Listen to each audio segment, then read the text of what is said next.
Good morning students, آج ہم پڑھیں گے چیپٹر نمبر 5 جو کہ ایک غزل ہے، اور اس غزل کے لکھنے والے ہیں میر تقی میر۔ میر تقی میر جو ہے 1722 میں آگرہ میں پیدا ہوئے تھے اور لکھنؤ میں وفات پائی تھی۔ تو میر تقی میر کہاں پیدا ہوئے تھے؟ میر تقی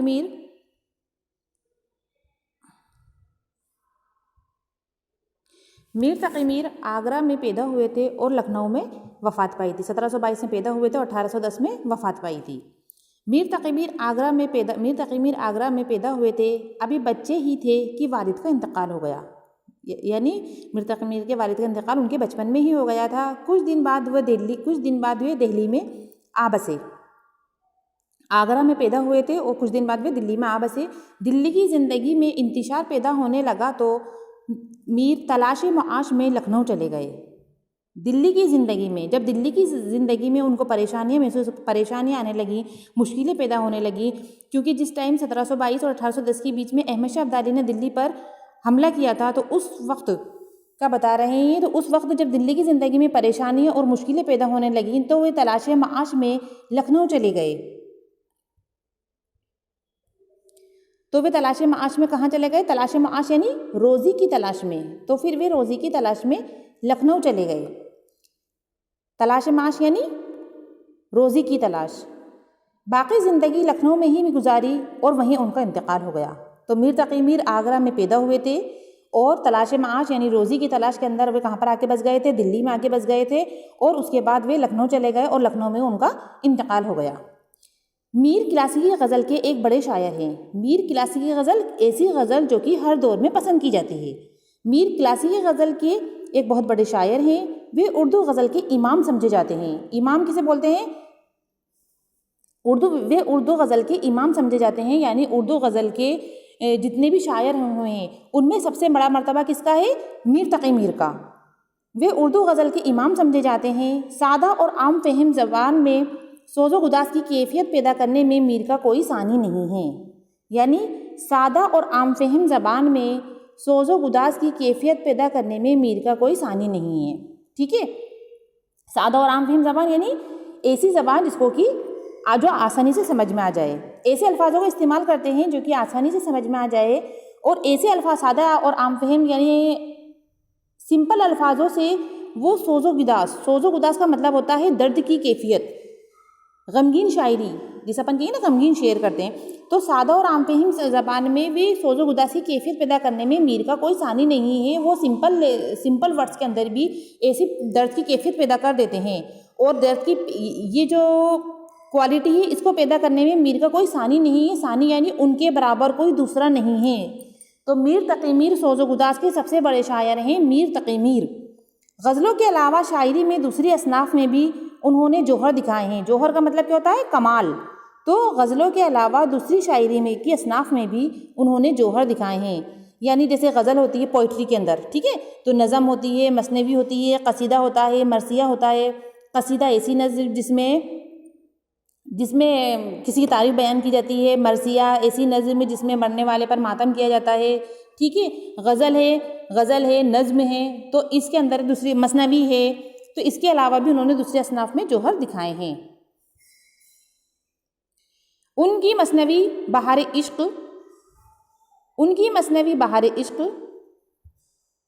عشق، شعلہ عشق اور دریائے عشق کو بھی بہت شہرت ملی ہوئی ہے، یہ ان کی مثنویاں ہیں، ٹھیک ہے۔ بہار عشق، شعلہ عشق اور دربار کی مثنوی، یہ بھی کیا ہے؟ نظم کی ایک قسم ہے، ٹھیک ہے۔ فارسی میں اردو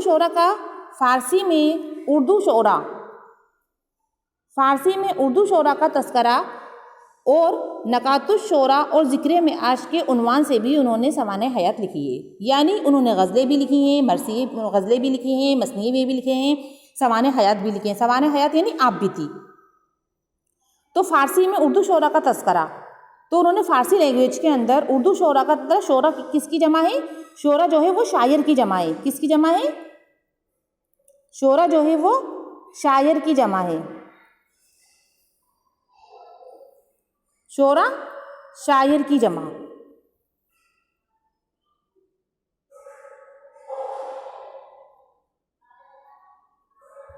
کیا ہے؟ شعراء شاعر کی جمع ہے، اور اس کے علاوہ انہوں نے نکات الشعراء اور ذکر معاش کے عنوان سے اپنی سوانح حیات بھی لکھی ہے. یعنی فارسی میں انہوں نے اردو کے جو بہت فارسی لینگویج میں اردو کے جو شاعر ہیں ان کی زندگی کے بارے میں بھی لکھا ہے، جس میں کا تذکرہ ہے، جس میں کہ سارے شاعروں کی زندگی کے بارے میں اور ان کی خصوصیات کے بارے میں، شاعری کی خصوصیات کے بارے میں ایک تذکرہ لکھا ہے.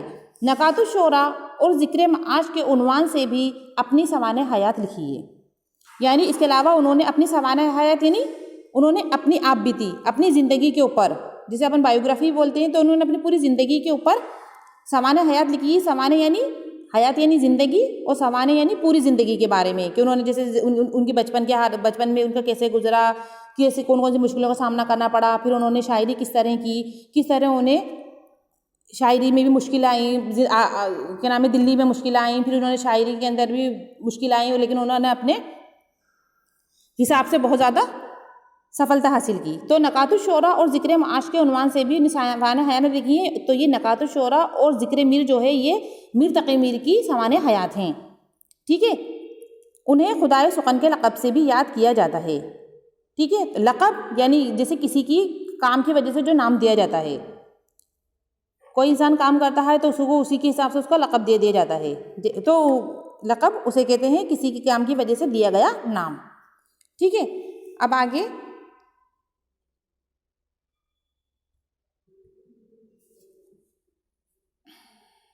غزل.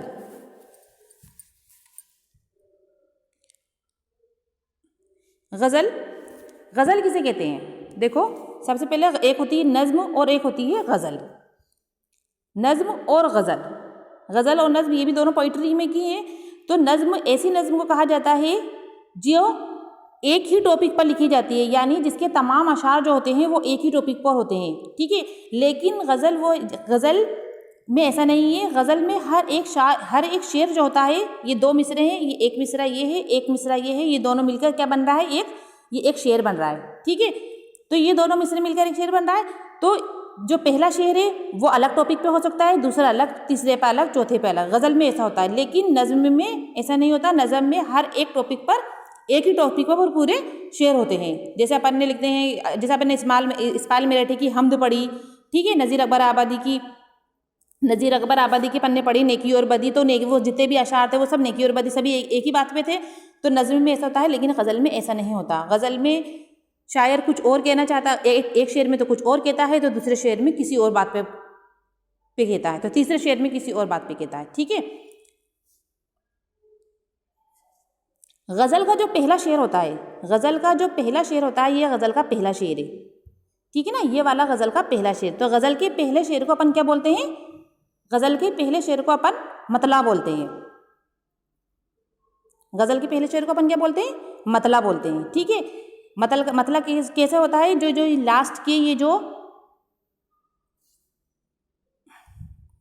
لاسٹ کے جیسے یہاں پر جس میں ردیف اور قافیے کی پابندی ہوتی ہے، ردیف اور قافیہ. ٹھیک ہے نا. جیسے یہاں پر لکھا ہوا ہے حباب سے لو، حباب سے، اور یہاں سراب کی سی.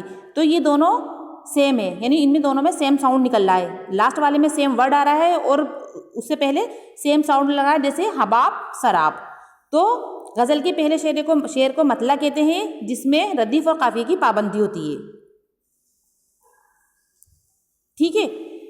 یہ کیا؟ ٹھیک ہے. اس کے بعد غزل کے پہلے شعر کو مطلع کہتے ہیں. غزل کے آخری شعر میں شاعر اپنا تخلص استعمال کرتا ہے. غزل کا آخری شعر جو ہوتا ہے، غزل کے آخری شعر میں شاعر اپنا تخلص استعمال کرتا ہے. تخلص یعنی جیسے میر تقی تو نام تھا ان کا، اور میر انہوں کی تخلص ہے. تخلص اپن کیسے پہچانیں گے کہ یہ لاسٹ والا تخلص ہے؟ تو یہاں پر میر، تو جب میر تقی میر ہے تو یہاں پر یہ جو نشان ہے میر کے اوپر، یہاں پر جو میر کے اوپر نشان ہے، یہ یہاں پر میر کا تخلص ہے. تو آپ جب بھی دیکھو گے نا تو غزل کے آخری شعر میں شاعر اپنا تخلص استعمال کرتا ہے، تو اس میں اپنی تعریف بیان کرتا ہے یا اپنا نام استعمال کرتا ہے غزل، تو اس کو ہم کیا بولتے ہیں؟ مطلع. غزل کے آخری شعر کو کیا بولتے ہیں؟ مطلع. غزل کے پہلے شعر کو کیا بولتے ہیں؟ مقطع. غزل کے آخری شعر کو مقطع اور غزل کے پہلے شعر کو مطلع.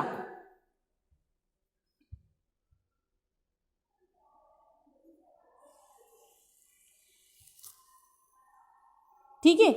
اب ہم پڑھتے ہیں آگے، ہستی اپنی حباب کی سی ہے، ہستی اپنی حباب کی سی ہے، یہ نمائش سراب کی سی ہے۔ ٹھیک ہے، اس میں میر تقی میر کیا فرما رہے ہیں، یہ جو ہماری ہستی ہے، ہستی کا مطلب ہوتا ہے وجود، زندگی، حباب ہوتا ہے بلبلا، پانی کا بلبلا کہتے ہیں حباب کو، نمائش یعنی دنیا کی رونق، دنیا، سراب، سراب کا مطلب ہوتا ہے دھوکا۔ ٹھیک ہے، سراب کا مطلب کیا ہوتا ہے، دھوکا۔ ہستی اپنی حباب کی سی ہے، اس میں شاعر کہہ رہا ہے، اس میں شاعر جو ہے دنیا کو فانی کر، دنیا ایک فانی ہے یعنی فنا ہونے والی ہے، اس کی طرف اشارہ کرتے ہوئے کیا کہہ رہا ہے کہ ہستی اپنی حباب کی سی ہے، ہستی ہمارا جو وجود ہے، ہماری جو زندگی ہے، وہ ایک پانی کے بلبلے کی طرح ہے، کی سی یعنی کی طرح ہے، کی مانند ہے، کی جیسی ہے۔ تو ہستی اپنی حباب کی سی ہے، یہ نمائش سراب کی سی ہے، اس میں شاعر نے دنیا کو فانی کرتے، کہ دنیا فانی ہونے والی، اس کی طرف اشارہ کرتے ہوئے کہہ رہا ہے شاعر کی جو ہماری ہستی ہے یا ہمارا جو وجود ہے، ہماری زندگی ہے، وہ ایک پانی کے بلبلے کی طرح ہوتی ہے۔